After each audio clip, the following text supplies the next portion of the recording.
This is the DTV Digest, the podcast that brings you news and reviews of films which didn't make it to the cinema. And now, here's your host, Mike Parkin.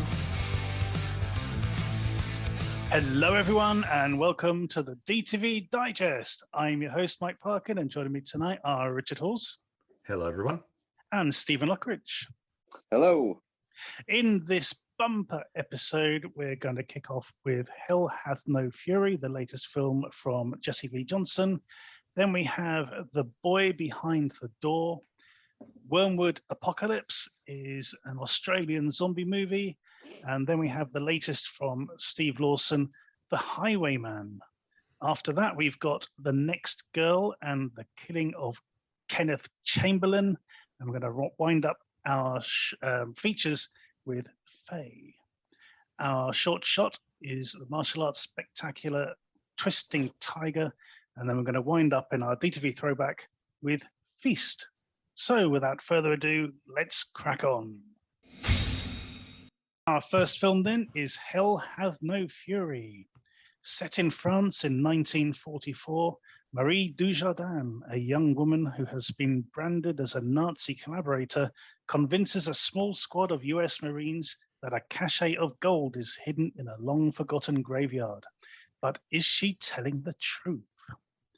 As I mentioned, this is the latest film to be released from Jesse V. Johnson, someone who we admire a hell of a lot here on the DTV Digest, huge fans of his work. And this has come about 6 or 7 months after its US release. So we all had to endure US film Twitter going on about how wonderful this film is. But we finally get it, and we finally get to see whether or not it actually lives up to the hype. And lo and behold, of course it does. This is great stuff. Great cast with the likes of Louis Mandylor, Nina Bergen, and Dominic Vanderberg. Yeah, this is, it's a riff on the sort of Treasure of Sierra Madre kind of situation.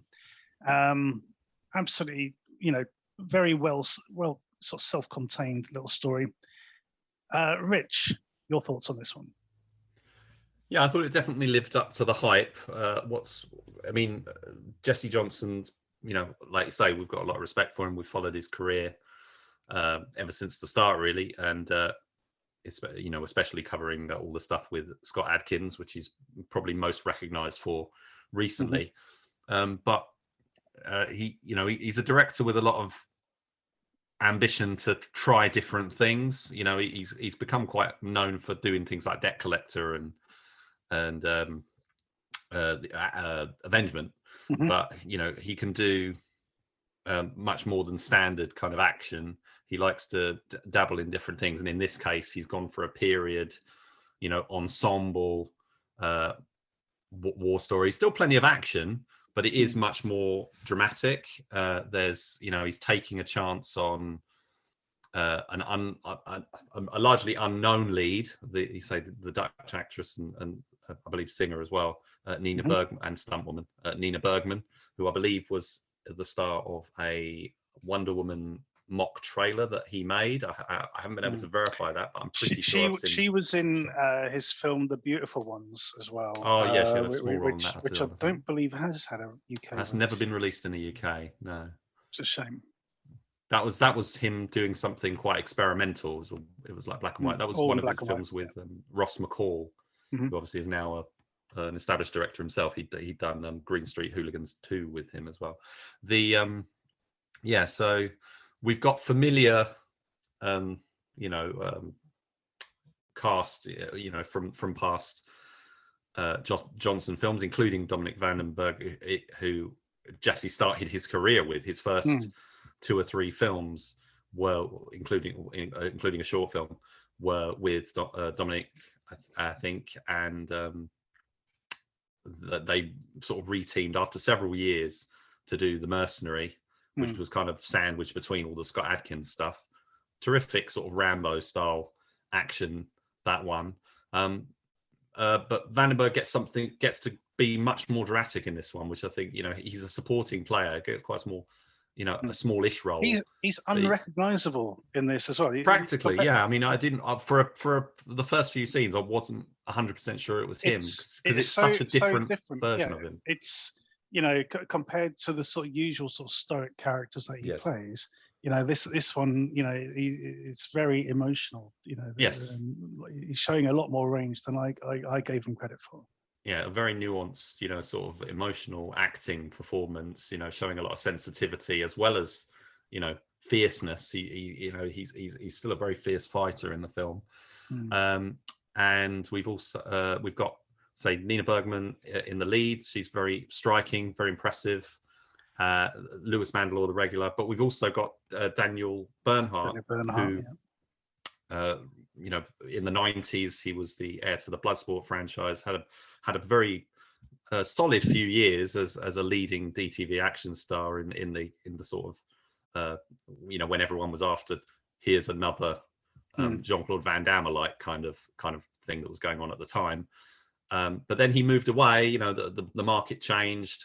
He ended up doing more sort of stunt work on higher profile, bigger budget films. So therefore the actual on-screen roles were smaller. But he did turn up in things like The Matrix Reloaded. And he was, you know, getting together with the 8711 guys. And he's done you know, he's turned up in Birds of Prey and different things, as well as still doing the odd DTV movie in various. I mean, he was a villain in a Chuck Norris movie called The Cutter, and stuff like that. So he's a very all-rounder, Daniel Bernhardt. But again, like Vandenberg, he gets. I mean, it's not a really dramatic role like Vandenberg's, to be honest. It's a much more stoic role, but it is more complicated. You know, a bit more. It's different. Not black and white, is it? No, and it's a bit different to what we've seen him do before. He usually plays the hero. And more recently, we have seen him sort of turning up as heavies and stuff like that. You know, fighting Jason Statham in Parker and Harley Quinn in Birds of Prey and stuff like that. But in this one, he gets a lot of screen time. He gets to play the key bad guy, it's again, he gets to be an actor in this one. It's not really, that is this role for him, doesn't, unlike the others, he actually doesn't get a lot of action in this one. It's very much about being that being that sort of you know, the evil Nazi kind of character. You know, when he's got the scar and stuff, and it all plays out really well. And I think Johnson tells the story really well. Like you say, it's a very simple one. It all takes place basically, for the most part, in this kind of graveyard setting. But the you know, the weaving of the story, you know, the twists and turns that we get, and things aren't black and white. You might be on one character's side 1 minute, and then you'll completely turn against them, but then you might be back on their side again. And it's one of those things where, you know, uneasy alliances are formed and all that kind of stuff. So it completely engages your interest for the entire running time, and so you get more than just really good action. You get very, you know, great characters as well. Yeah, definitely. And, you know, one little thing, Rich, Nina Bergman is Danish, not Dutch. Oh, Danish, sorry. Apologies. Easy slip. Daniel Bernhardt, he was really good in Skylines as well, the third one. He had a great role in that, and a really good extended fight scene, which very impressive. But as you say, you know, there's a lot of build up to this film, and I think for a lot of films of this budget, they would have been set themselves up for a failure by doing that. You know, we know what's going on. There's gold, there's Nazis. You know, there may be sort of duplicitous people knocking around, and there's this kind of countdown, because we know the Nazis are on the way. You know, we hear it over the radio. You know, this small platoon are heading their way, basically to pick up the gold, if it exists. And so you know, there's this inevitability about what's going to happen at the end. For anyone else other than a handful of directors, and you know, Jesse Johnson is one of them. I think, you know, we've mentioned John Hyams before, probably could have done it.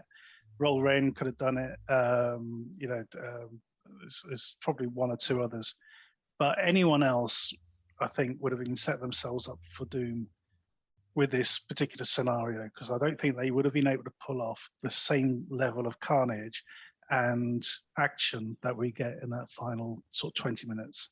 Yeah, no, and I think we were talking with Sean Malloy about it, and he highlighted a film called War Pigs. And he was saying if you take something like this and compare it to something like War Pigs, there's a big difference in the quality.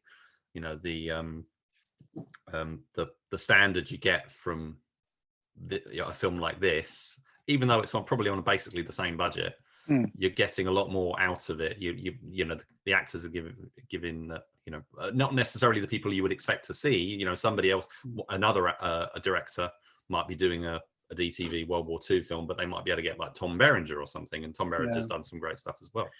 But we get quite unique casting, unexpected casting in this one, and in that case, which all I think works here. Louis Mandylor is probably the most conventional member of the cast, because he's he is an Australian actor, but he's very good at playing Americans, and this kind of role sort of suited him quite well. But the others are a bit more diverse. Timothy, give me his name. Timothy Murphy. Yeah, Timothy Murphy. Yeah, I thought he was really good. I'd not seen him. I know he's done some stuff recently, including a film with Bruce Willis called American Night or something, or am I confusing another one? Siege, American Siege. But I haven't seen that. But I've really liked him in this. He reminded me a lot of Ed Harris. He's a sort of, I don't know much about him or how long he's been around, but he's an older guy. He's been around the block. He's quite weathered and cynical and stuff, and that he plays that role really well here.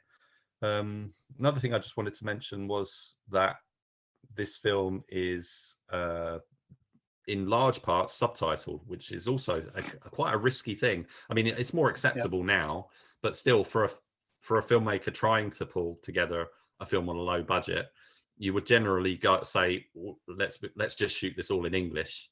How many films have we seen set in Germany that was all shot in English or whatever it is? Whether there are different language, different language speakers, or not. In this case, they do speak English, but they also speak their own languages of French and German, and that all works really. I mean, most of Dominic Vandenberg's scenes are all in French. He has long scenes, and there's some psychological stuff going on with his character, which I didn't mention as well. So there's long bits of, and now this was because the first time I watched this on the first screener, I watched it for 45 minutes without any subtitles because there weren't any on the screener. So, and I was just watching it for a while thinking, it feels like there should be subtitles. Are they doing kind of is he doing like a Mel Gibson kind of thing of where he's like, no, they've got to feel the emotion without the subtitles or something? And that was like, no, I think something's definitely wrong here. I've got to ask. So I did watch I've watched the first half of the film twice, and yes, the subtitles do make a difference. You can watch it without the subtitles if you want, but I think whether there's a dub track or something, but I think hopefully people won't be put off by the fact that it is subtitled. I know there's a bit of an issue there because I mean, even you look on Netflix now, you can watch a lot of stuff subtitled, but they also provide dub tracks for most things as well. So a lot of people will default to one or the other. But yeah, if you don't mind the subtitles, it's definitely quite rewarding to whether there's a different version out there or not. I mean, you could just turn off subtitles, but I think the subtitles are not detrimental. They actually make it feel like a bigger film as well because of that. I think it's I could waffle on all day about it. It's really good. Yeah, absolutely. And on that note, Rich, how are you going to score it? 8 out of 10. Yeah, definitely an 8 out of 10. So 2 8s for Hell Hath No Fury. Please go check it out.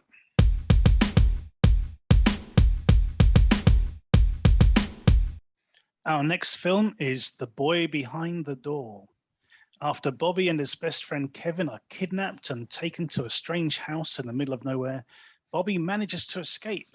But when he hears Kevin screams for help, he realizes he can't leave his friend behind.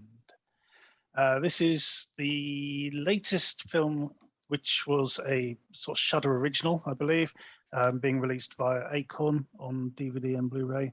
It's the third film we've been sent after Superhost and The Dark and the Wicked, and it's getting to the point, Rich, where I will quite happily shove one of these into the Blu-ray player and watch it without any background knowledge whatsoever, knowing that I'm going to get a quality film.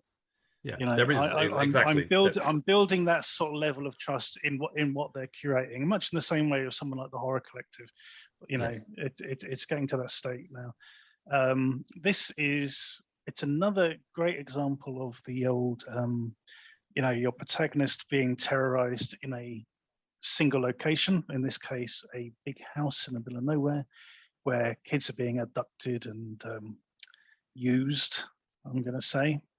One kid has been locked away. The other one was sort of discarded in the boot of a car, but manages to escape. And then you got this sort of cat and mouse scenario as he tries to evade recapture and free his friend. I think it's superb. Really, I think the two, you know, the main lead, the young black kid, I think is really, really good. And yeah, just really, really enjoyed this. Over to you, Rich. Yeah, I think you're right. The ones that Acorn are picking up, that you can you know, there is a trust there. There is a quality to the selections that they're making. You know, the fact that they're saying, okay, we want to release this film, but we're not just going to put it on DVD, we're also going to put it on Blu-ray. This one doesn't have a lot of extras. Some of them have had, I think The Dark and the Wicked had quite a lot of extras. It's got a music video, which is really weird. Yeah, it's basically it's a sample of the score. Essentially with clips from the movie. So I thought it was interesting that they say music video, because I suppose it is, but it's not like what you would, because I was thinking music video. I was expecting like a song to start and stuff, but yeah, you don't get an audio commentary or anything, unfortunately, on this one, but you do get, you know, that Blu-ray quality. So so I haven't been disappointed by one of I mean, I have been disappointed by films I've seen on Shudder. So I can't say I can't do it, but so far the films I've seen that Acorn have selected to release have been the ones of the higher standard. Witch in the Window, I think, would be a good one for them to put out, because that was a really good one. So this is a film that it starts out very grim. I mean, you could say the whole thing is grim, but it starts out in a particularly grim fashion, and the road it's going down is very unsettling. But it does take a turn, and there's kind of I don't know what the best way to phrase it, kind of like a reprieve, because there's a turn and a reveal, and you know, the film then becomes a different experience, a much more palatable one. It kind of skirts away from, it still touches. I mean, obviously the whole film sort of touches on the sort of children and abuse kind of thing going on, but it takes it in a more fantastical direction. I'm not going to say it's not a fantasy, but you know, more conventional horror kind of thing. There's much more of there's nods to, especially particular nods to, I believe, to People Under the Stairs, which I think you picked up on as well. Not just in the fact that it's a house and a boy versus adults, and there's there's not that kind of exaggerated quality that People Under the Stairs has, but it is that kind of one boy alone in this kind of place where he's trying to, he's got to try and overcome this situation. I think that all works really well. There's some we don't like stuff with like fingernails and stuff. There's a little bit of there. Trigger warning. Yes, there is fingernail trauma in this film. But you can see it coming, and it's quite obvious when it's going to happen, and you can turn away. And I did. But there's much more fun kind of axe swinging kind of stuff in there as well. I think sort of, there's a period of it where it almost becomes like a really blackly sort of dark version of Home Alone. You know, It is. there is a sort that of kind like thing. really sort of gruesome sort of slapstick element to it for a period. But yeah, it is very good though. Yeah, so it is that kind of cat and mouse kind of thing that's happening, and tables get turned, and 1 minute you're with one character, and then actually something else changes, and it keeps mixing it up. I think it's made by a pair of directors. I think it's their first feature. I haven't got their names in front of me, but they've got another film actually out at the moment called The Djinn, which is also a film with a young boy in the lead. But they'd have previously done a couple of short films, and unfortunately I haven't been able to track them down, but I'm very eager to see them hopefully at some point, because they do seem to have a really good eye and a really good sort of awareness of genre and past films, while at the same time doing something that it's not fresh, and I wouldn't say it's fresh and original. Well, they're as we plowing very mentioned, similar furrow. we've played around in this genre before, quite a lot recently. This idea of like a large but solitary location being stalked around this house. I mean, See For Me was another example we did. Held quite recently, one of our recent shows, another example, and probably dozens more that I just slip my mind at the moment. So yeah, it's a well-worn sort of genre, a subgenre, but they do a lot with it. And part of it as well, especially early on, it all boils down to a digital watch, and sort of the countdown that's on that watch. Just on every now and again, the camera will pan back to the watch just so you can see how many minutes are left before who knows what's going to happen. Which I thought was really, really good. Yeah, the writers and directors, I should say, are David Charbonnier and Justin Powell. So yeah, definitely keeping an eye on them. Yeah, very solid. Looks good on Blu-ray. I'm sure it looks fine whether you can watch it on Shudder now if you've got premium subscriptions and whatnot. So there's plenty of options out there to see it. It's definitely worth tracking down. Absolutely. Just one shout out to Lonnie Chavis, who plays Bobby, our main sort of protagonist, because I think he did a good job of sort of capturing the innocence of that particular character. He's supposed to be like 12 years old or something, sort of on the cusp of puberty, but not quite there, and just doesn't really understand what's going on. I mean, obviously bad people, etc., his friends in danger must help him, but anything beyond that, it seems to be sort of beyond both of their grasps as to what's really going on. That's what seems to come across. So yeah, the audience, there's a scene where he's going through a chest of clothes and there's blood splatter all over them, and he's nonplussed by it, whereas the audience is going, shit, because there's so many of them. You think, Jesus, they've got through a lot of kids. Something that's quite interesting about this is that the kids are only ever shown by themselves. They're never shown with their own parents.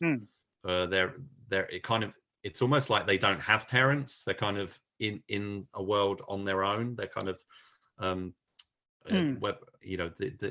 there's no they're completely detached from. So I don't know whether they're trying to make a statement. The directors are trying to make a statement or something there, but the boys are their own independent, characters. They're not defined in juxtaposition to any sort of family relationship. It is interesting because, they do talk at the beginning about sort of running away to Los Angeles as well. But, the pair of them are about to go to a ball game. I think they're actually meant to be on a team, which suggests that at least somebody's going to miss them, when they don't. Yeah, because they're in their baseball uniforms. Yeah, in the baseball uniform. But so that was a bit weird. That even when the cops do get involved, they don't put 2 and 2 together and come up with 5 or something. But it is weird that that we don't get that side of the story at all. It is literally just these two. My own preference would have been we get a coda, an epilogue at the end, and I just wish those characters had been older by then. You know, maybe sort of set it like 5 years down the line. The exact same scene, but just have them older. That would have made it for me. Mm-hmm. But there you go. Just to sort of show that there's some sort of longevity to the situation. But anyway, how are you going to score this one? I think another 8 out of 10 for this one. I believe you're absolutely right. Yeah. This is really good. If you haven't seen it on Shudder already, we do recommend you check out Blu-ray or DVD. That is just stick with that. Just stick with that first half hour or something, because it's pretty grim. It's very unsettling, but it does get lighter. Yeah, a tad. Yeah, so, in its own horror way, you know. It's not a Serbian film, as Mike was saying to me previously. Yeah. No, nothing like that at all. 2 8s for The Boy Behind the Door. Go check it out.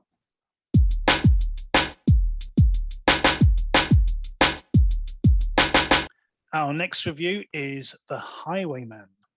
When Dick Turpin manages to escape from jail, he inadvertently kidnaps an heiress who is about to be betrothed to the scheming Winthrop.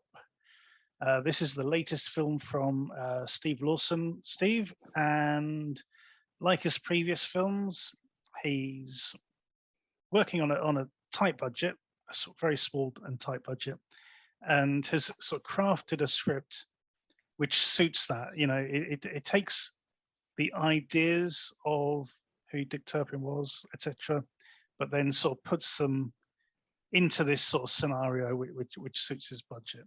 How do you get on with this one? Excuse me. Yeah, it reminded me of some, his earlier stuff that we've seen,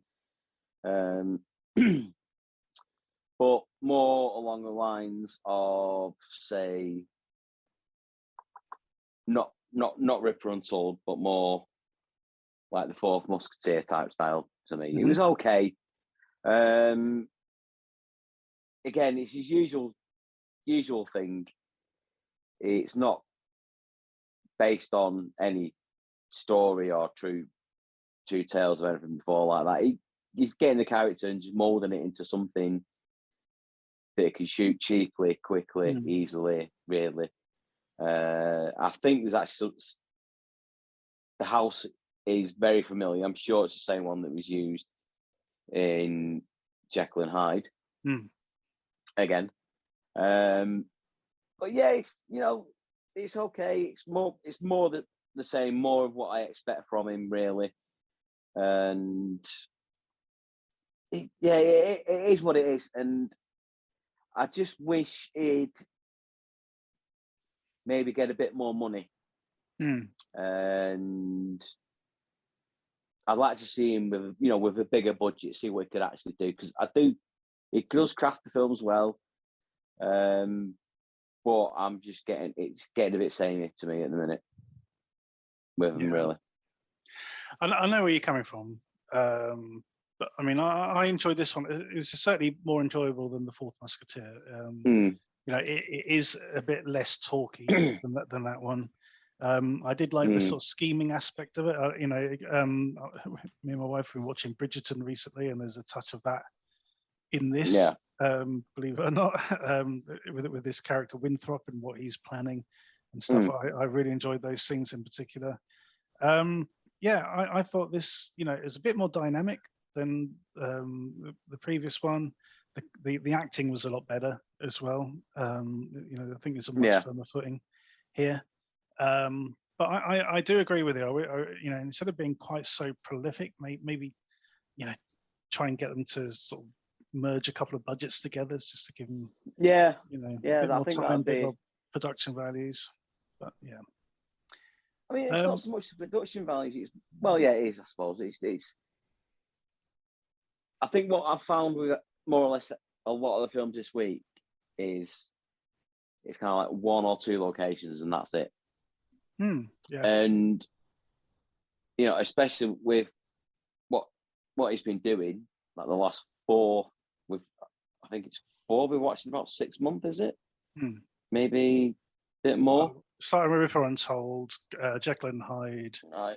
Fourth Musketeer, and now this Musketeer, one. and this So one, four, yeah. four in about 6 months. Yeah. And yeah, I really, really want to see him do something, not with more meat on, but with, just, I wish he'd get a decent budget together. And like you say, yeah, don't go for prolificness, go for a bit of quality, because I think he's got the knack for it. And I just think he's just trying to pump out too much. Yeah, I agree. Rich, over to you. I'm very charmed by these generally. I haven't seen all of them, but I've always been interested in Steve Lawson as a filmmaker. Starting out many years ago, he did with a lot of action and sort of martial arts, so more of the sort of Ross Boyass kind of stuff, really. And then he kind of disappeared for a while, but then sort of came back, doing a lot of horror stuff.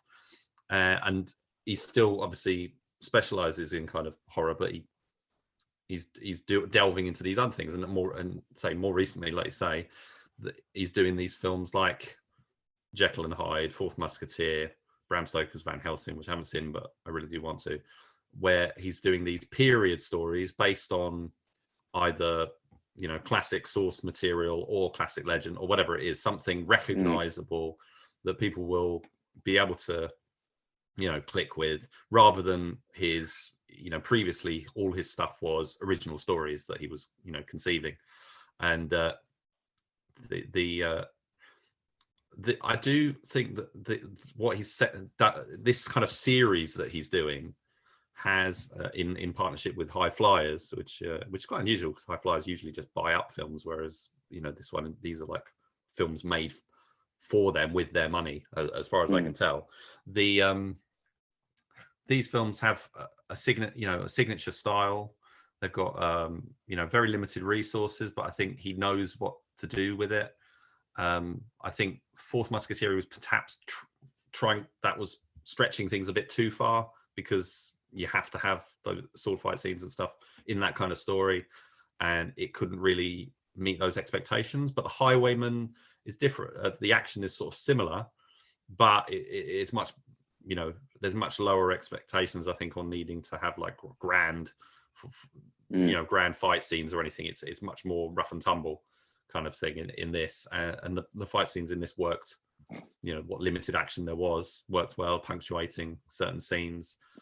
The heart and soul kind of these is the characters and the actors, and the sort of the performances you're getting out of them, especially the more mature actors. I think they really do manage to get quite a lot out of it, and sort of draw you in with, because they are essentially set up more like plays than movies, so they're very dialogue driven, so you've got to be on, engaged with the characters. I think here we've got, as with most of them, casts of unknowns essentially, but I thought Kieran, if I've pronounced that right, Dave, is it Kieran? No, sorry, not. Where is Turpin? Sorry, Morgan Rhys Davies as Turpin, who I'm not really familiar with. His IMDb doesn't even have a picture. I liked him. I'd say I thought he was good. He sort of articulated that character quite well. Molly Hindle as Elizabeth, she was very good, and the actor playing her father, I thought was good, and with the guy playing Winthrop as well, I thought he, his sort of pantomime villainish kind of thing he was doing worked quite well. And say Lawson does these films better, costumes,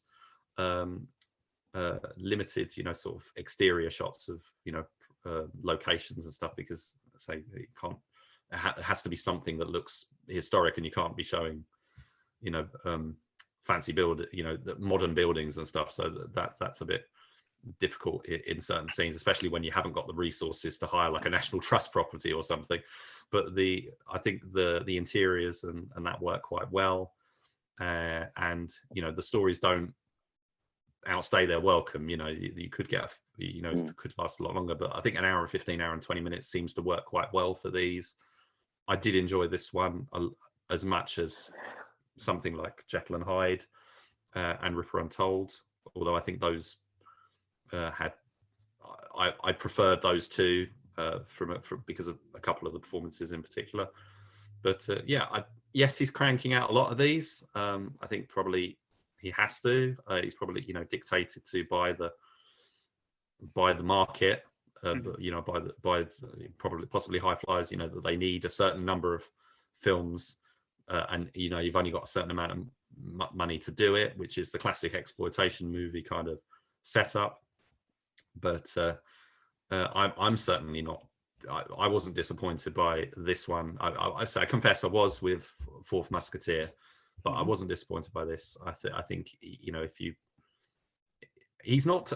See, the thing is, this could have been a Robin Hood story with a couple of slight changes, but they've gone for the Dick Turpin. I think that was kind of an interesting move because I know Robin Hood's kind of done to death as so many adaptations, but it's very very easy, very market friendly to go for something like that.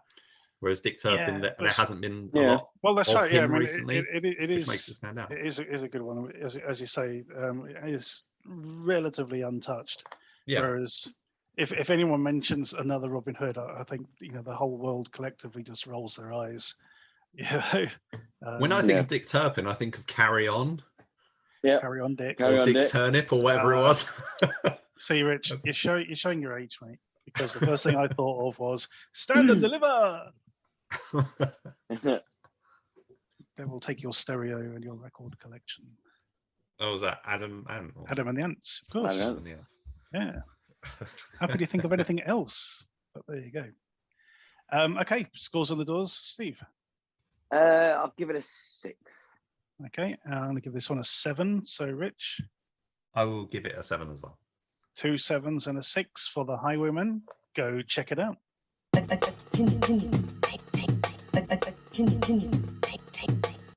Our next film is Wyrmwood Apocalypse. In a zombie-infested Australian wasteland, soldier Reese has dedicated his life to tracking and capturing human survivors for the Surgeon General in hopes of finding a cure. However, he's about to learn some hard truths when he encounters a human-zombie hybrid. A lot of people going into this may not realize, Rich, that this is actually a sequel to another film called Wyrmwood Road of the Damned, I believe. I think that's correct. Which came out 2014. And it's quite well known at the time because the production of that film lasted years. Literally years, as the director and his brother spent basically every weekend sort of filming scenes and stitching the thing together and hoping, they got the continuity right, etc. And it's taken, another 7 years. I mean, they've done other projects in between, but it's taken another 7 years to finding it round to the sequel. The key bit of information that people won't pick up on to begin with is that in this particular version of Earth, a meteor shower has affected all sort of forms of energy on the planet. So electricity doesn't work, fossil fuels don't work. The only thing that does seem to work is the breath of these zombies, which is why you see them sort of hooked up to machinery and being used as fuel sources for the vehicles and things like that. The other weird thing is that the film ditches, for the most part, the two protagonists or the two surviving protagonists from the first film. They do turn up at the beginning, and then we don't see them again until, 10, 15 minutes before the end of the film. Instead, we've got this character called Reese, who's a bit of an anti-hero because, he's working for this Surgeon General. He's going out and capturing people and sort of dragging them back to be experimented on in the hopes of finding a cure. There's something that he steadfastly believes, and I think that because it's that belief keeps us on board with him for the most part. But we do learn, obviously, and from the previous film, we know that things aren't quite as altruistic behind the bunker doors. So knowing that you hadn't seen the first one, Rich, how did he get on with this? Yeah, I got it right. I would have liked a, previously on Wyrmwood kind of recap. Absolutely, because it does kind of throw you in at what I believe must have been the conclusion of the first film. Whether that was the final scene or like a penultimate scene or whatever, I'm not sure, because it's kind of something along those sort of lines. Yeah, there was definitely that sort of confrontation at the end of it. Yeah, so I didn't really because I was a bit lost with that bit. When it moved into the next phase, I didn't really catch that it wasn't the same guy who we see. So I didn't know he was like a new character or whatever. I presumed it was just in part of the same thing and it was continuing. The world building, I think, is really good. It's obviously quite a low budget, but they've got perhaps more than they did on the original. So I'm just making that presumption because the first was like their debut feature. It was probably a bit more scaled down, but this one's got a very sharp look to it, especially I would say the interior scenes. I think the outside, because the outside is kind of like it's all done like and I think it's intentional, like a Mad Max kind of thing. There's it's Mad Max with trees, isn't it? Instead of being a desert sort of wasteland, it's like you're in the bush, as it were. Yeah, and they got all that the costumes and stuff they wear. Now I do like the weaponry and stuff they were using. I don't know if it was like sonic blasters or whatever they were supposed to be, but they sort of charge up these sort of energy cannons. I think it's like a riot weapon, isn't it? Sort of, yeah, I don't know, but the not meant to kill you. It's like what are they called, less lethal rounds or something like that. Yeah, because one of the things I was thinking was, in the apocalypse, how is ammunition still so readily available? Surely you would run out at some point. Because people can't manufacture the ammunition anymore. But a bit like the older Waterworld thing of where are they getting all their cigarettes from and stuff like that. But the I think whatever the weaponry, so aside from guns and whatever, I thought the weaponry in the film was good. There's some quite nice visual stuff. Like there's a bit where they're driving along in the car and they sort of do a turbocharge kind of switch on the NOS gas kind of thing, and there's quite a nice visual shot of them sort of zooming away. And but I think the cinematography and the production design is at its best in the interior scenes, and especially in the penultimate sequence, which is where the heroes go into the bunker sort of space, and it's basically a 20-minute sort of action set piece. It's ongoing. There's sort of race against time. Got to get all the stuff and everything. And for me, it felt like it turned into a Resident Evil movie for like those 20 minutes. I think it matched. I mean, there's comedy mixed in, a little bit of comedy, because there's the exaggerated cartoonish kind of villain. It's Resident Evil, except it's shot really well. Yeah, but there's what I mean. There's that whole bit with like an end of level boss kind of zombie, which is being controlled by the villain and has to fight the I believe the heroine from the first film. Yeah, the hybrid. Yeah. There's that whole bit going on, and that's a really good sequence. The characterization, it does all feel very Resident Evil, but then it kind of serves as an anticlimax, because we then come back outside for the 10-15 minute conclusion part. And for me, that wasn't as good. It felt a bit, because there's not that production design. You're outside in the grass, basically. So it wasn't quite as satisfying. Although I think, considering I haven't seen the original, I think I followed what was going on pretty well.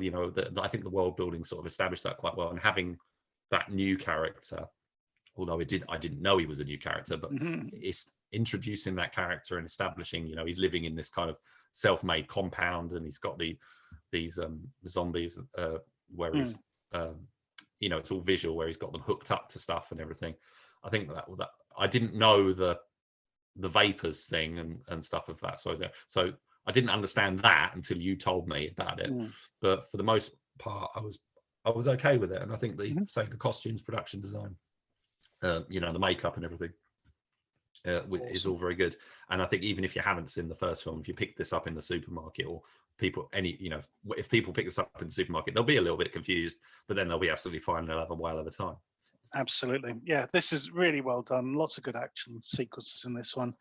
As Rich says, there's a whole bit where they sort of storm the bunker. They're using like they're using zombies as suicide bombers and things like this. It is really, really well done. Thoroughly enjoyable. And unfortunately, I do agree that we could have used with a bit more at the beginning to explain what was happening, and a little less at the end.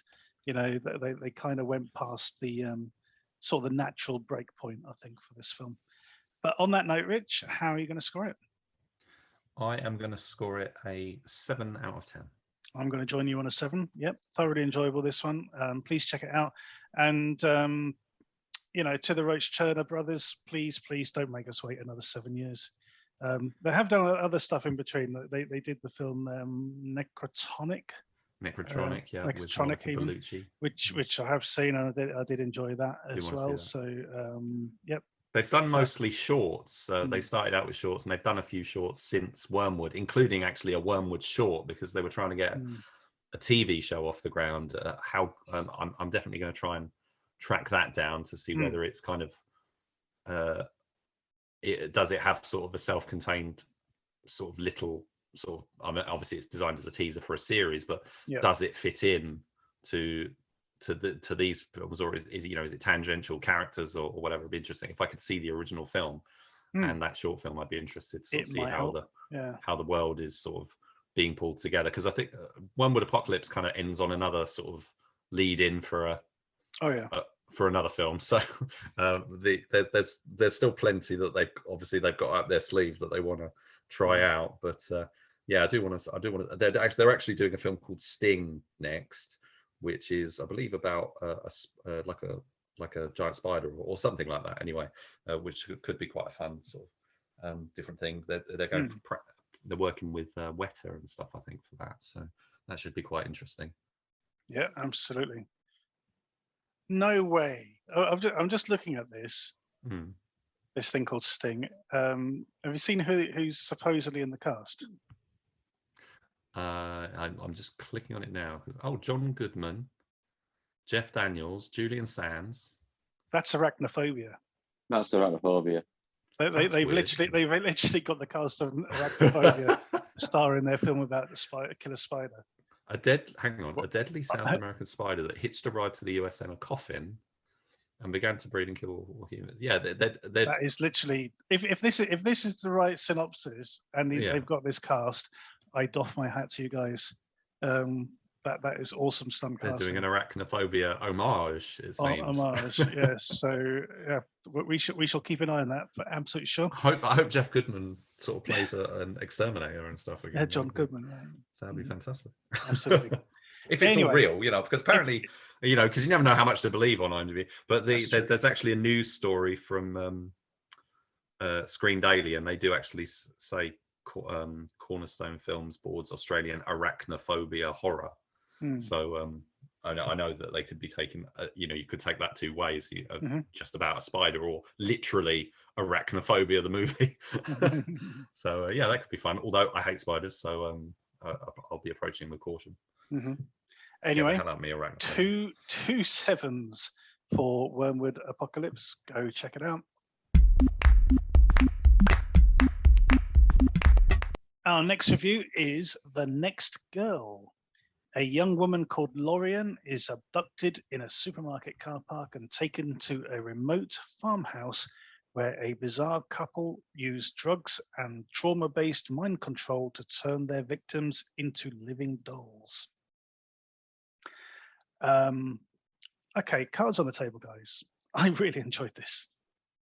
Enjoyed is probably not quite the right word. I like this a lot. It's a bit scuzzy to begin with, for sure.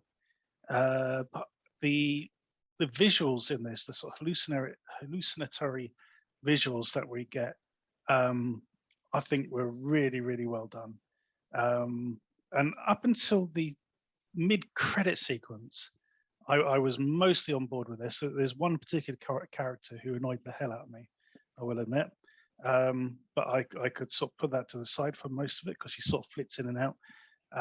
But right up until the mid-credit sequence, I was on board, and then the mid-credit sequence came along, and I went, "What the fuck have you just done?" It was very, very strange. Anyway, Steve, I'm interested to hear what you think of The Next Girl. Right. Wasn't what I expected at all. Because I didn't look into it. All I had was the poster that Rich sent along with the link. And, you know, he's talking about trafficking and stuff like that. So you're thinking, oh, this could be quite a decent, you know, harrowing drama or type of thing. And then it started. And it's fucking batshit insane. Yeah, I'll go with that. It is batshit insane, for sure. But wasn't in a good way for me. Some bits were quite good, like you say, the bit where the not hypnotizing, but you know, like programming her, or you know, that was shot really well. I really enjoyed that sequences, but it is, like you say, it's scuzzy, it's weird, it's all over the place. You know, you've got it's like horror, torture porn, sci-fi, supernatural, all thrown in at once, and it lost me after about 20-25 minutes, to be fair. But I just can't put my finger on why it didn't, because I think it is because it's just so outlandish and so strange, and they're trying to cram everything in there, and it just didn't work. It just didn't work for me at all. Yeah, I will also agree with you that I think they tried to shove too much into this. You know, there are sort of way too many elements to it. There's definitely one character too many in this to really make it work for me. But yeah, so Rich, over to you. What do you make of The Next Girl?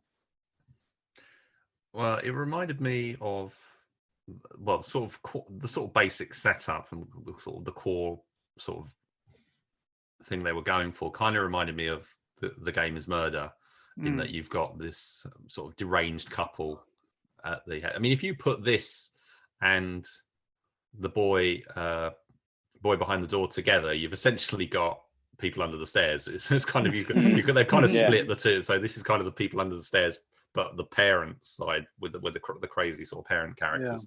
But yeah, it's a mixture of all sorts of stuff, including the mad scientist convention, which is kind of the lead part of it. It's a whole sort of Stepford Wives-ish kind of setup that he's doing, but it's all in a sort of Texas Chainsaw Massacre, sort of like Texas Chainsaw Massacre sequel, kind of crazy family sort of setup. But there's there's a lot of ickiness and stuff. There are definite sort of parallels between this and Held as well, aren't there? I mean, yeah, absolutely. You could almost imagine the people, you know, within the story, there are sort of some nefarious people who are off stage or off screen for the whole thing, and you can almost imagine they're the same people who are off stage in Held, you know, but just trying different avenues for their ultimatum, their ultimate goal, which is just weird. Yeah, I didn't mind. I mean, some of the craziness and sort of the icky, sort of rapey stuff, not such a fan of. But I think the lead actor, Marcus Jean Piret, who's a British actor, I think he plays the role of Heinrich quite well. He was actually, I don't know if you remember the film Bulletproof Monk, but he was the character Mr. Funktastic or whatever he was called in that. Anyway, Mr. Funktastic. So his character is all over the place. So he's kind of he plays it so well. He's almost sympathetic and convincing at some points, because he's kind of he's not just like the mad scientist in Wyrmwood, for example, who's just crazy coke snorting or whatever. This guy's coke snorting kind of character as well. So he's doing a lot of drugs and stuff. But he's got like, I don't know, ennui or something. He's got going on, that he's feeling sorry for himself, and feeling like this is really something valuable that he's doing. He feels like he's doing proper work, but then he puts on these crazy goggles and starts doing these weird sort of experiments and present, and when he's presenting them, and all the sort of weird stuff that he's got going on. So I think certain aspects of his performance I did enjoy, but for the most part I didn't really get on with the film. I didn't like it. I thought is there supernatural stuff going on? Is it all just sort of the drug sort of hallucination kind of stuff? Wasn't quite sure. Weird clown heads sort of floating around. That was very, very strange. That was stupid. And the sort of the sort and of quite grimness badly done as well. Yeah, so I wasn't a fan. Put it this way. But I think it starts out with.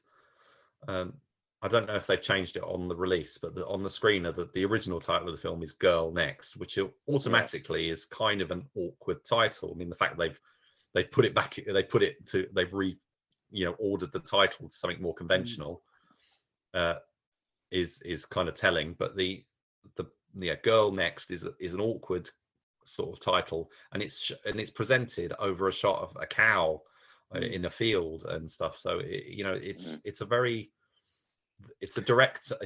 artfully minded director, isn't it? This Larry Wade Corral. He's clearly going. Oh, definitely. Yeah, some of the stuff in there. Yeah. I think the Girl Next thing is to try and evoke this idea of like this assembly line kind of thing, which is kind of what they're sort of trying to present this whole situation as. But why not Next Girl? See, why put it as Girl Next? It's almost clearly... like that's how you'd see it on an invoice kind of thing. It's like how you'd see it on an inventory. It's that sort of thing. But whereas because all of the dolls are called Sophia. It's just like it is an assembly line what they're sort of trying to do. She just happens to be sort of next one up. So.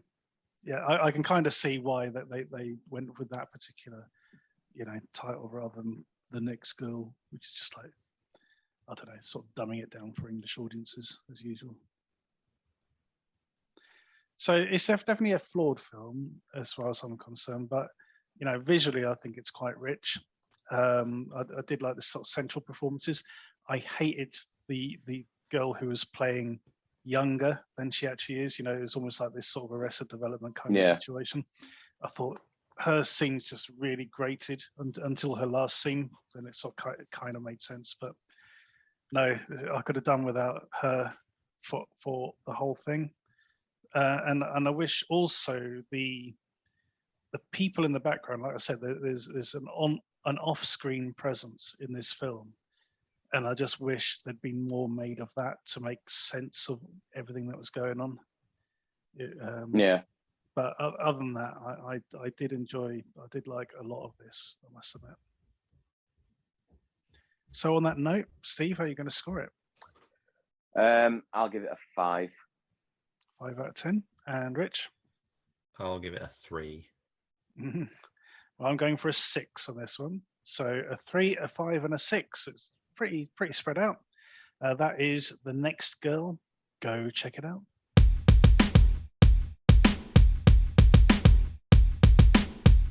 Our next review is The Killing of Kenneth Chamberlain. Told in real time, this docudrama depicts the true life tragic events which occurred when elderly veteran Kenneth Chamberlain accidentally set off his medical alarm and police were sent to assist. Okay, guys, so we're aware, of the issues and problems surrounding sort of racial profiling and other sort of situations, and how quick certain police forces are to reach for their weapon when the situation really doesn't call for it. And there's been numerous occasions where police have been called out to do these sort of medical assist situations, and have ended up killing the person that they're meant to be helping. I remember a case not too long ago about a guy who had autism and needed help going to hospital. And because he hadn't taken his medication, he was sort of stimming a lot, and he ended up getting shot. It was absolutely ridiculous. And we've seen lots of cases of wrongful killings, unlawful killings being highlighted with these police forces. And a lot of it comes down to not just sort of racial prejudice, but also because they are not trained for these situations at all. Steve, this is quite a harrowing little film. How did he get on with it? Well, I wouldn't say I enjoyed it, but I know what you mean. Yeah, it's well done, great performances, and again, it's one location film. It's basically the hallway and the apartment, and that's it. And you've got what's his name now? 1 second, let me find it. Frankie Faison, and basically on his own, talking to either his family or his medical team or whatever, and great performances. The only thing that threw me was there didn't seem to be a racial inclination with the police until right at the very end, where he gets called the N-word, and that bit, it seems to come out of nowhere and kind of threw me, and I'm like, well, that's a bit of a, that doesn't ring true. But then at the end, in the credits, and they actually play the recorded audio from that bit, and that is when it really, really hits home how harrowing and grim and what twats people could actually be. You know what I mean? And I thought it was. I actually thought it was really impressive. All the performances were great. Again, especially his niece who comes down and is actually on the landing as it's going on. But also, you've got the fact that you've got the differences of opinion within the police officers themselves. You've got the one who's trying to de-escalate it, trying to get it all sorted, and without resorting to kicking his door in and violence. And you watch it, you kind of think, can this? The way it escalates, like, can this kind of thing go on? And yeah, it does. It does, yeah. And that's the thing. And the thing is with this as well. I mean, no crime is being committed at all. No, there's no crime being committed. It's just a case of these police get in the hunt because he's not doing what they want him to do, kind of thing. Yeah, I mean, that's the thing. My mum's basically got one of them pendants. If she falls or whatever, she can press it, and wardens come round. This could happen to my mother, without a doubt. Very easily. Well, not easily, because obviously we're not in America and the cops don't carry guns and stuff like that. But just the way it is, it's just it's awful. It's awful, but it's such a compelling film. They've done a really good job of it. Yeah, and you can't underestimate the feeling of trepidation you get when police turn up at your door. Anyway, I mean, even as a white guy, when I was living down in Salisbury a couple of years ago, I was on a new housing estate, and the people who sort of built the housing estate had done a really bad job of sort of marking the road names, so where they put the road signs. And for about a week, I kept getting police knocking on my door, thinking I was some ne'er-do-well who actually lived sort of down around the corner. They're sort of banging, ringing my bells, sort of going, come out, we need to speak to you. I'm like, what the hell? They come out and they go, you're not him. But it's weird, because until you know what's going on, it is a bit sort of going, what's this about? What's going on? So and times that by 100, really, for someone is of color. Very, very crazy. Rich, we've talked a lot, but haven't allowed you to get a word in edgeways just yet. So what's your take on the killing of Kenneth Chamberlain? Well, I agree with all the points that you've said. It is, it's a very absorbing, claustrophobic drama. I didn't know the story going in. I didn't actually anticipate what it was going to be, that it would, it was only after the first 20-25 minutes that I'm thinking, we're not going anywhere, are we? We're just staying here. And it is taking place on both sides of that door. Basically, you've got Kenneth Chamberlain in his apartment, and on the outside you've got an increasing number of authority figures from the police gathering, and banging on the door and sort of charging, and getting frustrated, and it all plays out basically in real time. And they're calling for backup and stuff, really completely unnecessarily. And as there is that one character who's there to sort of give levity to the situation and sort of say, shouldn't we? But he's shot down. He kind of doesn't agree with it. He can see the sort of anger and the tension on his colleagues who, they don't like the fact that this guy is not complying. He's not complying, that's right. That's all it is. He's telling them to go away, and they're like, well, you're not going to tell me to go away. I'm the police. You do what I say. And they've really got no cause, but they're kind of coming up with these rationalizations in their mind, all racially, racist motivations, but they seem to think that they're doing something reasonable. And Kenneth Chamberlain doesn't want to open the door, and that's because he is an elderly man. He's vulnerable. It's early in the morning when this is happening. He just wants to go back to bed because everything's basically fine, even when the whole situation is sorted out, and they say, oh yeah, actually the alarm didn't mean to go off, and it was kind of thing, and they still won't quit based on that. They're there, they're stuck, they want to complete their actions, and he won't comply because he's been a victim of racist abuse his entire life, so he doesn't want anything to do with the police. He probably has had encounters with them quite recently or whatever, and he's just he's like, no way, you're not coming in. No.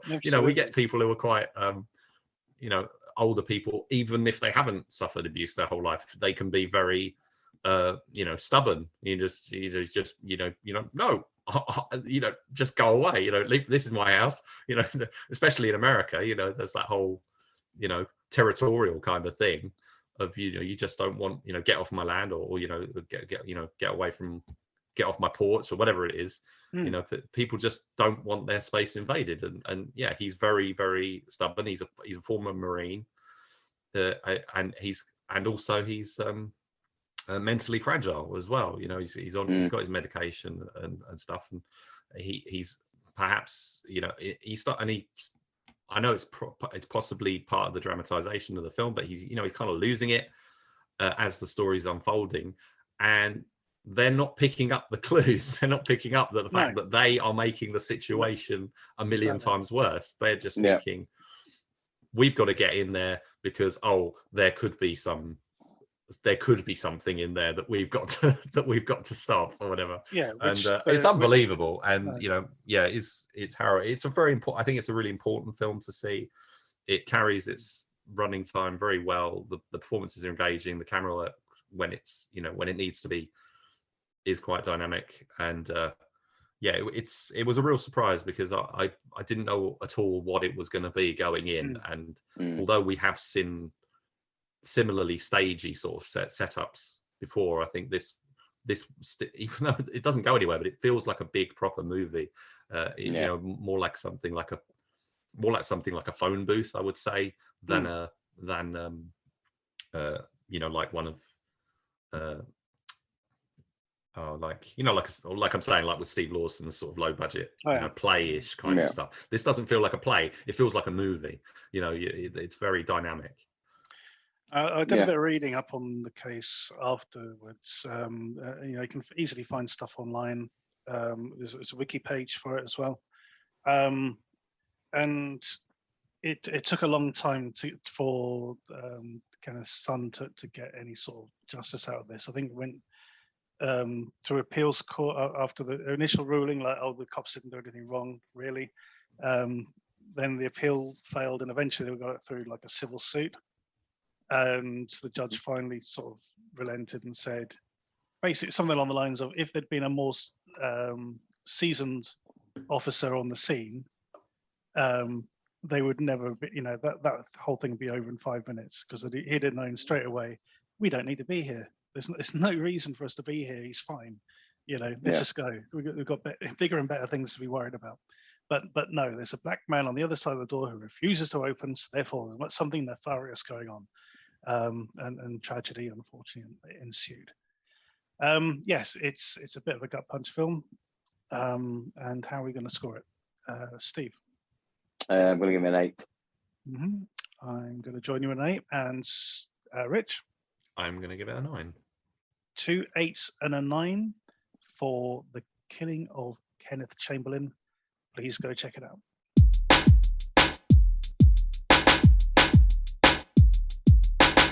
Our next review is Faye.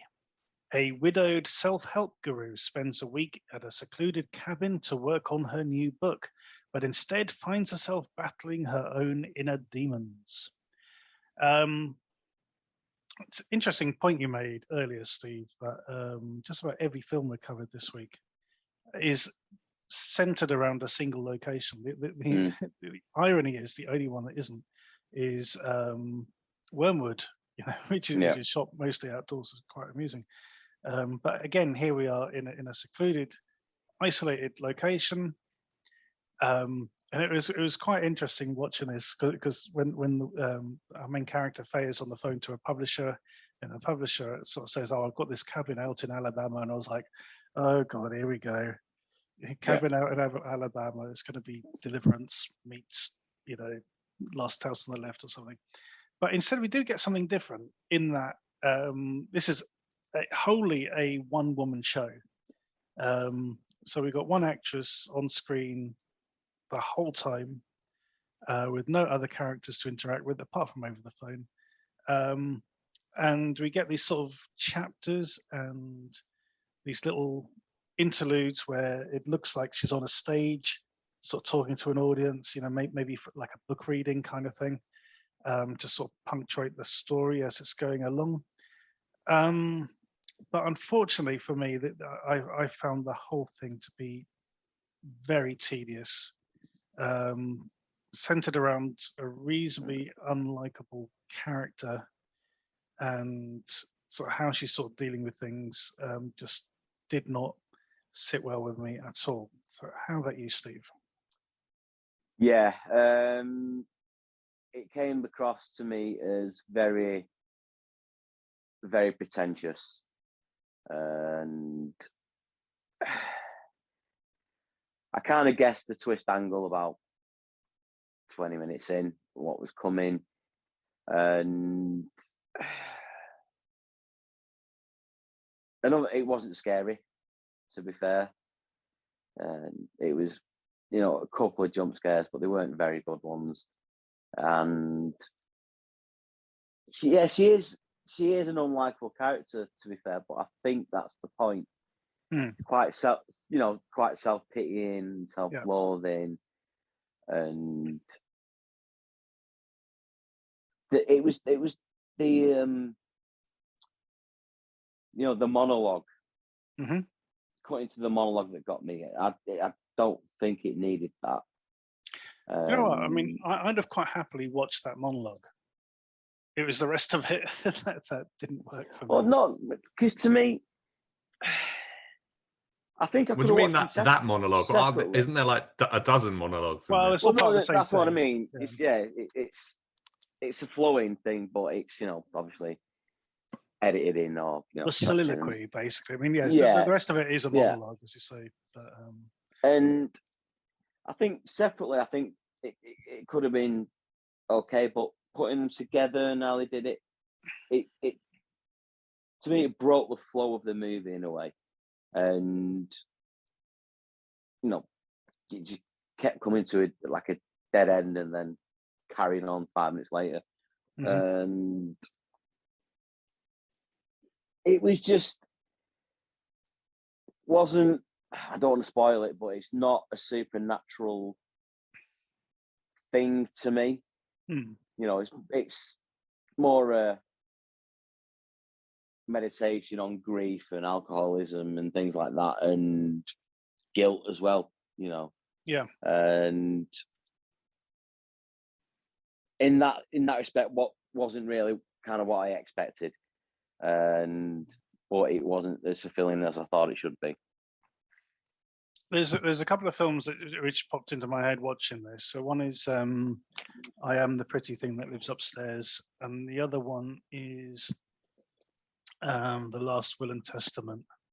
Last Will and Testament of Rosalind Lee. That was it. The Last Will and Testament of Rosalind Lee, which were again, one-handers basically for the most part. But well, especially The Last Will and Testament sort of managed to be quite compelling, whereas I think the I'm the Pretty Thing was almost as tedious as this. Yeah. But there you go, and it's pretentious. But there you go. Rich, did you enjoy this one at all? I did not. No, I think a film that came to mind for me was Elise, which was the one that was made by Anthony Hopkins' wife. Which was another sort of artful, story with a quite unappealing central character. Also, say the title of the film is also their name as well. In the same. But the that was the one. Yeah. But this one, they kind of the marketing is pitching it based with what the little bit of horror that there is in the film. They're kind of they're really trying to spin that. I mean, in the UK release, there's a horror. The post, the artwork has some horror overtones. But if you go to IMDb and you see the poster, it's like The Grudge or something. It's like full on, real sort of horror kind of, completely not representing what the film is at all. Because I think the film is not appealing.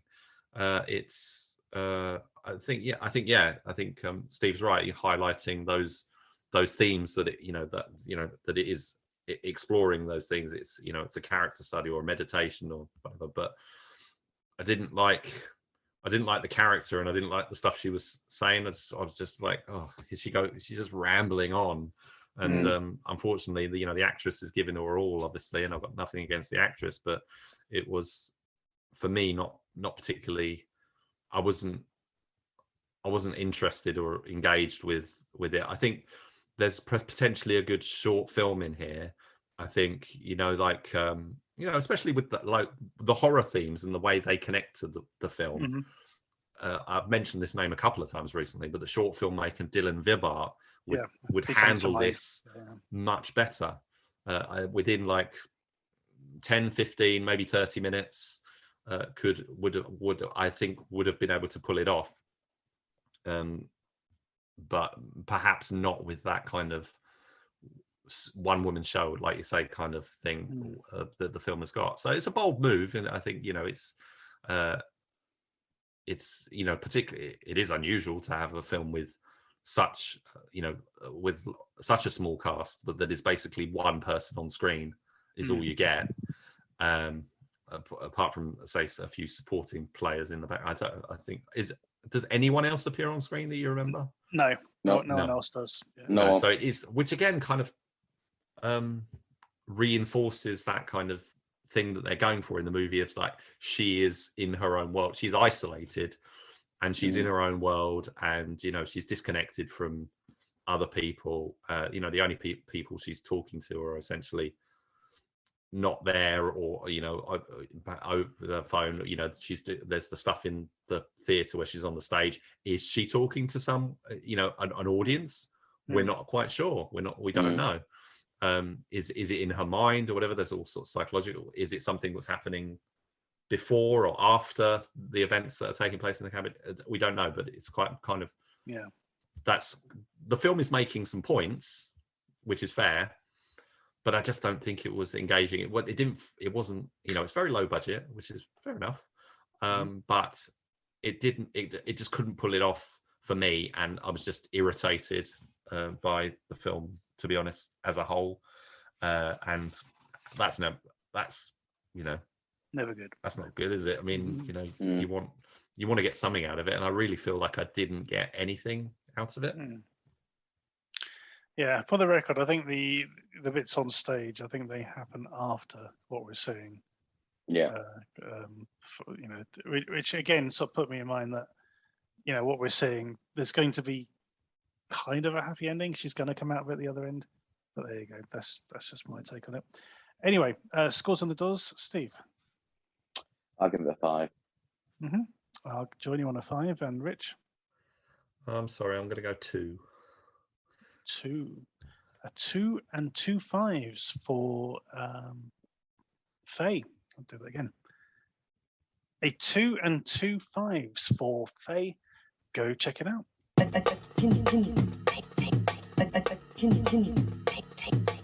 Our short shot this week is Twisting Tiger.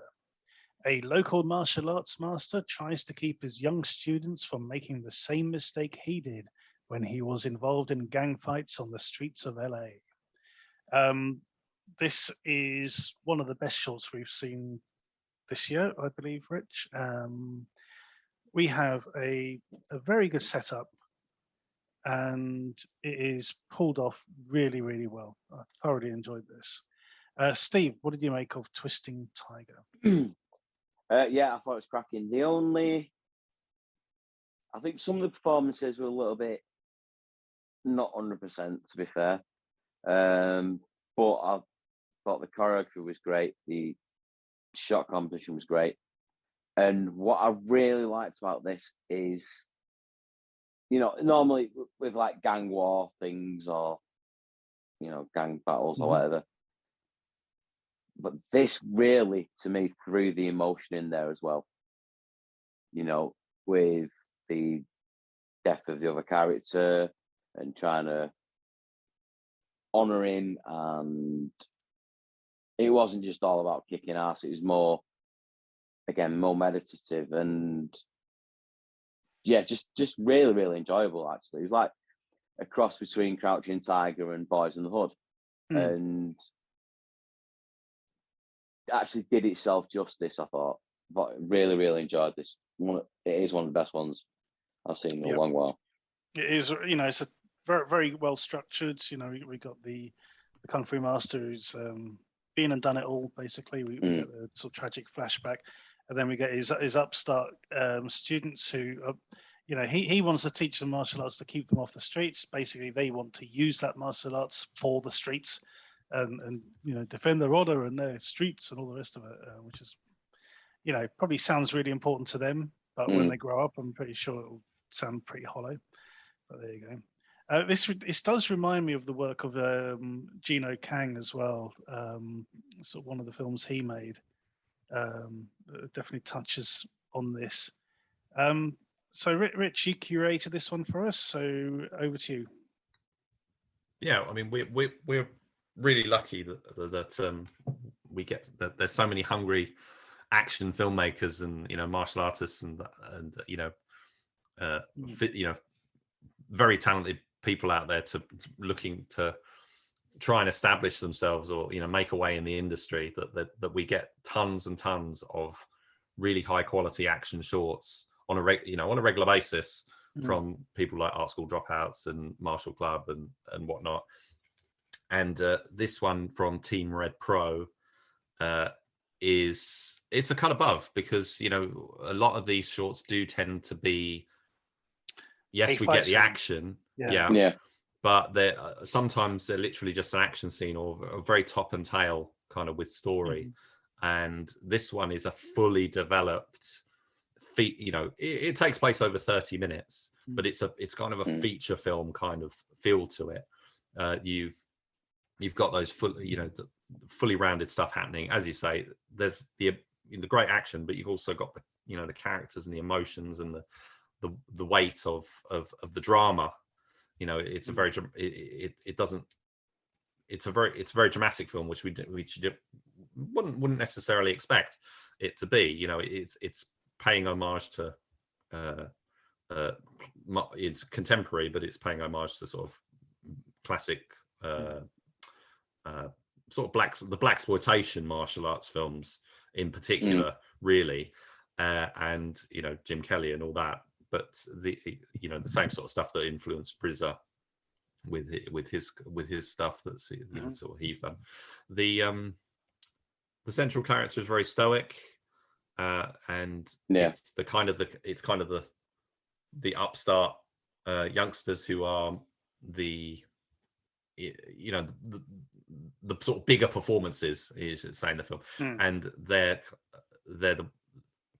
I think that's quite an interesting dynamic, because his stoicism never really goes away. He kind of goes through a journey in the story, but although he's kind of the main character, he's the sort of he's the one sort of staying. He's like the rock, he's the anchor for everything, and he's trying to cool things down and whatever. But when he has to step up, that's when sort of things get very entertaining. But he doesn't take it too far. He's trying to teach. That's what he wants to be. He wants to be a teacher, and the whole film is very much close to not in like plot, story, and everything. But I think if somebody saw The Paper Tigers recently, it's that kind of movie. It's got that indie drama kind of approach, but punctuated with very very solid action sequences. Very good martial arts sequences. Yeah, there's one bit that kind of made me laugh in this, where the sort of Asian guy sort of gets in his face and sort of like basically reminds him of what he did in the past. And I'm thinking, yeah, but dude, it was your knife. If somebody else died, it was his fault, but it was kind of your knife.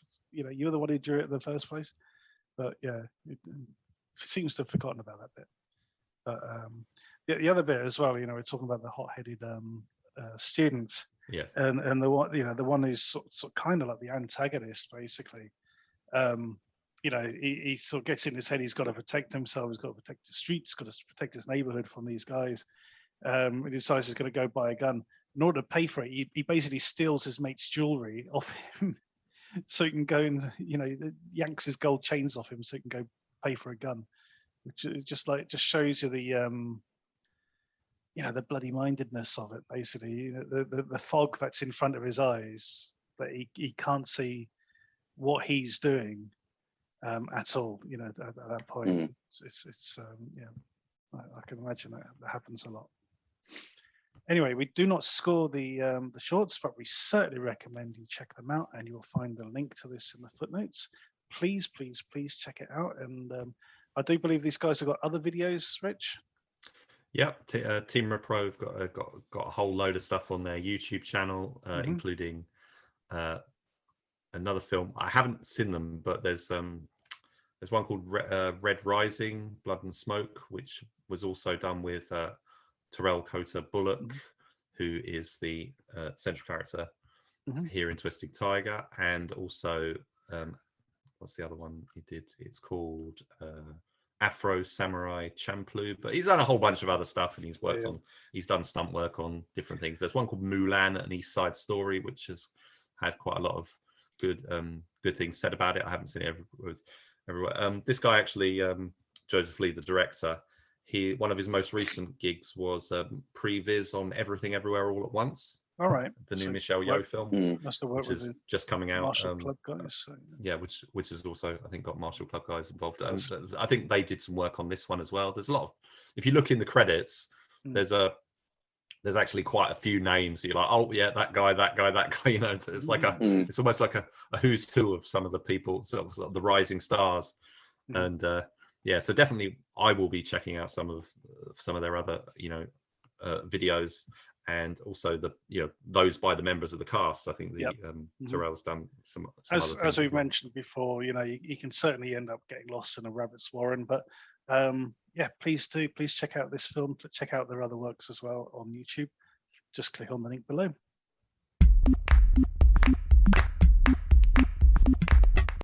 Our DTV throwback this week is Feast. The patrons of a remote roadhouse find themselves under siege from a clan of flesh-eaten monsters. Straight over to Steve on this one. How did you get on with the Feast? It is your generic, you know, monster movie, trapping people in, again, one location. But I did like the aesthetic on it. It's quite scuzzy and not dull, but you've got a bit of colour in there. It's like a red and brown type of style going on. And some of the kills are quite good. I mean, it was interesting to see Jason Mewes get his face ripped off in the first 5 minutes. And then, you know, some of the interplay with the monster where, you know, they kill the smallest one, and then, you know, show the body to the other two as a way of trying to scare them off. But all it does is piss them off even more because they basically killed the kid. And then the monsters go and bang over a car and make another kid straight away. And little touches like that elevated it slightly, you know. And it was okay. Wasn't the best film I've ever seen, but yeah, pretty enjoyable. I hated this. I really did. Yeah. I just did not get on with it at all. From the you know, the captions that were coming up and the freeze frame, all that sort of stuff. Yeah. Didn't find that funny at all. The because there's so many of them, that was one of the issues. There's so many characters in this, you know. Yeah. So over a sort of 80 to 90 minute running time, that means you're killing off a character every 5 minutes. So there's no real time to do any sort of character development at all in this film. It is literally, oh, this guy's getting a pretty long scene, must be due for a chomping then. You know, I mean, there are a couple of exceptions. You've got, you know, Clu Gallagher in there, and Henry Rollins was, you know, it's good to see him. Always good to see Henry in these things. But yeah, I just found it so predictable. You know, it knew exactly when the kills were coming up, and I just didn't like the way it was shot either. You know, I thought, you know, shaky cam and all sorts going on. It was a low budget film, exactly, but you know, even so, just did not get on with this at all. Rich. Yeah, and I am quite a fan of it. So I quite like the whole from dusk till dawniness, I guess, of it. Really, I mean, it is basically not that, you know, from the second part of From Dusk Till Dawn, where they're in the the bar. Titty twister. Yeah, and that whole where all the chaos ensues. So basically, you've got no setup here. It literally just launches in. There's no explanation of what the monsters are, where they came from, or anything. It's just you're in the bar, they're under siege, and then it's all going to kick off. And the film tries to, you know, play with the genre and expectations of what's going to happen. And perhaps it does try a bit too hard in the, you know, sort of, oh, you didn't think we'd ever do, you know, we couldn't possibly do that, could we, kind of thing. And, you know, trying to be a bit coy, so yeah, and well, no, just sort of being a bit brash and you know, doing things like having, you know, being quite in your face. You could say it's an obnoxious film. That's what I meant. Yeah, the opposite of coy. Yes. Yeah. It's I like the cast. I like the way the film looks. So I think it's that mid-budget, sort of low-budget kind of look to it. I mean, they've got some good solid camera work and nice widescreen. It's got a look that suits the films of the period, which also came from Dimension Films, which also made Dusk Till Dawn. I like the makeup effects and everything's really good. I'm not into gross out and stuff, so I can take all stuff with giant monster genitals and stuff. Not really particularly interested in that. Even when they did it on The Boys recently, it's not. It doesn't make me laugh or anything. It's just it's not really my humor. But this is the guy who made Piranha 3 Double D, so you kind of, if you know that going in. But the other thing this is written by Marcus Dunstan and Patrick Melton, who are responsible for quite, as writers specifically, responsible for quite a lot of other films that I've really enjoyed, including they've done The Collector and The Collection. Collection I liked specifically, and also a whole bunch of Saw movies they worked on. And I watched a short film because they've done various things, but they wrote a short film called losing it now, can't remember. The Candidate, with Robert Picardo, which was based on a short story. I just watched it recently. Put the link on the old Short Shots Twitter and stuff. It's got Meghan Markle in, funnily enough, back when she was an actress. That's from 2010. But which is funny because that short, brief digression, is actually quite different to what you would expect from them, because these guys do sort of gross horror. That's what they do, and that short film is not that. But so John Gulager, who Clue's dad, Clue's son, is the director here. This all came out as the result of a series called Project Greenlight, which I don't know the ins and outs of specifically, because they didn't show it over here, although our friend Sean Malloy sort of filled us in on some of it. But whether it was a reality show kind of thing where people, or whether the quite how they picked the projects and stuff, but I think they followed the production through on that series, which could potentially be more interesting. I think Sean found it more interesting, because he didn't like the film either. But I thought the action and stuff, okay, you can't see some stuff, but and they never really show the monsters very clearly, but I kind of think that's the point. They're trying to obscure them, so you when there's a little baby one, you get a good look at that, but when it's a grown up, and they look covering themselves in skins and whatnot, they're doing to sort of, you're not quite sure, and they're sort of unknowns. There's no sort of way of discerning what they are or where they came from or anything. But Balthazar Getty as probably the highest profile member of the cast. Haven't seen him much lately, but here he's kind of that sort of unlikable sort of. He's playing like a Stephen. He's a bit like he's a bit like Stephen Dorff in this, I think. But his character is essentially supposed to be sort of a rogue hero of a sort, as a lot of them are, because this is a bar with essentially a whole bunch of down and outs and sort of wasters and stuff. Really, there's like an old grandma alcoholic character, and the waitress who's sort of just trying to get out of town, and the Henry Rollins cast against type as a motivational speaker. I thought it was quite fun. I quite like the cameos. I thought Steve would get a kick out of Jason Mewes being in there, because I'd actually completely forgotten he was in it. I'd completely forgotten Treach, or however we pronounce his name, from Naughty by Nature, wasn't it? And but specifically, he teamed up with Steven Seagal in Today You Die and different things like that.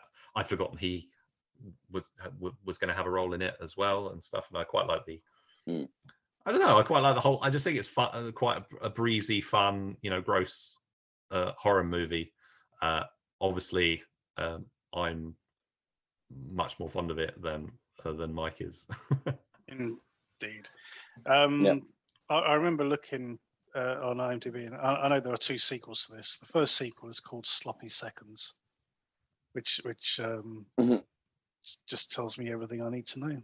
And the third one is called The Happy Finish. Yeah. So they're going for a theme there. Yeah. You don't say. You don't say. But yeah, the Marcus, sequels, interestingly, the sequels are directed by Gallagher as well, yeah, which you don't see that often of detail, because Dimension were making a lot of films and then putting out DTV sequels of them for pretty much everything, from Dusk Till Dawn to Mimic and Pulse and what have you. So it's kind of inevitable that they did it with this, but I guess Gallagher wasn't, because this wasn't a big hit, his career didn't kind of go to the next level, so they were, they could easily just get him to sign on and do those other films. Say Piranha Double D, again, that wasn't a successful film really either, but that was probably the biggest film that he's done, I would say. I haven't actually seen it. Actually, I've only seen the first one. I didn't get. I still haven't come across it.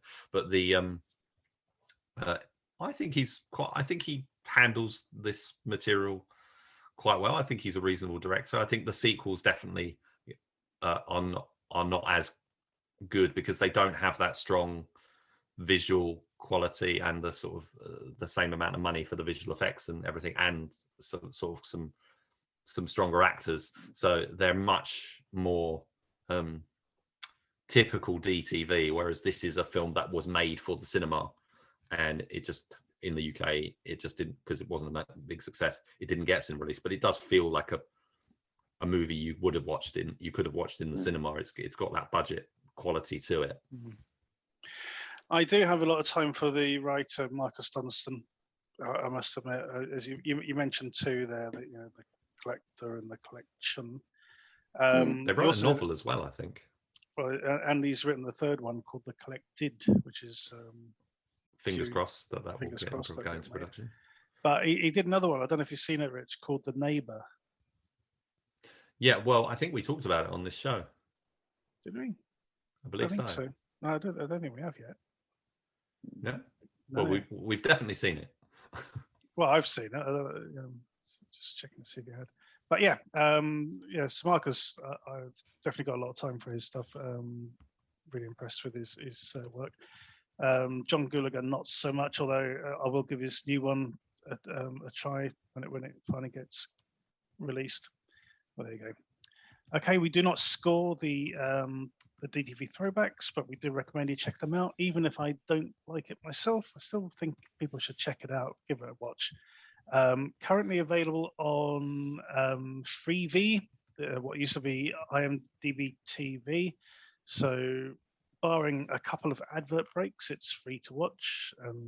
Yeah, pretty decent quality overall, I thought. So there you go. And that is the end of this week's show. So thanks for Rich and Steve for joining me. No problem. No problem. Even if a couple of those films were a real endurance test. They were a bit of an endurance test, unfortunately, but that's what we're here for. We watch them, so you may not have to. Other than that, thanks for checking us out. Check us out on Facebook and Twitter at the DTV Digest. Also, our sister show, The Short Shots, where Rich puts a link to a new film every evening. Thank you for listening. Tune in next time.